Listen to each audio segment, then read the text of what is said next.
Nicolas Sarkozy a aussi promis de construire de nouvelles prisons. C'est une nécessité morale. Elles sont une honte pour notre République, a-t-il indiqué. Voilà pour l'essentiel de cette intervention. On va revenir dans un instant sur 2 points précis. D'abord, les réactions à Versailles. Thierry Curtet, Stéphane Guillemot. Il était aujourd'hui beaucoup question de symboles. Nicolas Sarkozy avait choisi la majesté des lieux de Versailles pour donner un nouveau cap à son quinquennat. Les socialistes lui répondent en se réunissant dans la salle du Jeu de Paume qui, à la Révolution, accueillait les députés du tiers-État. Des socialistes qui sont restés silencieux dans l'hémicycle, pendant que les communistes et les Verts, eux, boycottaient le Congrès. Aux premières loges, Carla Bruni-Sarkozy.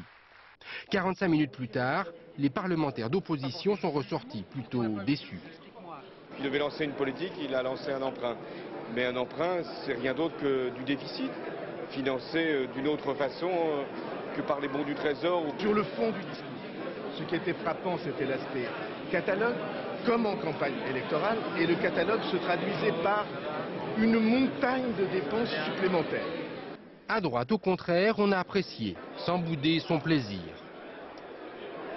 Il a parlé des perspectives de l'après-crise, c'est-à-dire comment est-ce que le moment où on sera sorti de la crise, eh bien la France sera préparée avec des choix stratégiques majeurs.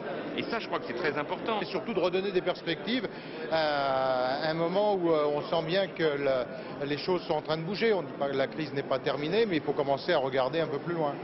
Les socialistes annoncent ce soir qu'ils veulent porter le fer à l'Assemblée nationale. Ils réclament un vrai débat sur les pistes lancées par le président de la République aujourd'hui.